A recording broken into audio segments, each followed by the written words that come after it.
प्रत्येक शहराची एक आपली ओळख असते, त्यांची एक संस्कृती असते, त्यांची एक कॅपॅसिटी देखील असते, एक त्यांची क्षमता असते.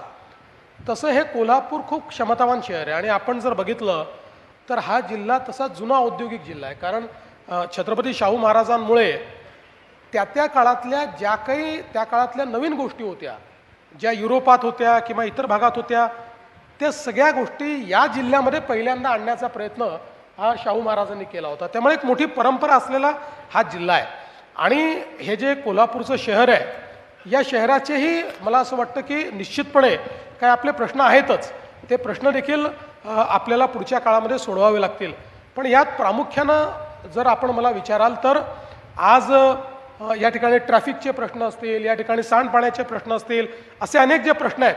मागच्या काळामध्ये आपण जवळपास 250 कोटी रुपये भुयारी गटार योजनेकरता या ठिकाणी दिले.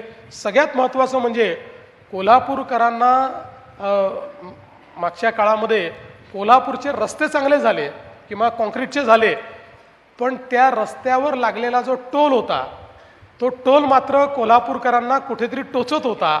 आणि जवळपास 700 कोटी रुपयाचा टोल जो कोल्हापूरकरांकडनं वसूल होत होता, ज्यावेळेस मी मुख्यमंत्री आलो, आमचे दादा इकडे पालकमंत्री होते, आणि त्यावेळी कोल्हापूरकरांनी आम्हाला सांगितलं की बाबा रस्ते तर ठीक आहे, पण इतर कुठल्या शहरात टोल लादला नाही, आमच्यावर टोल का लादला.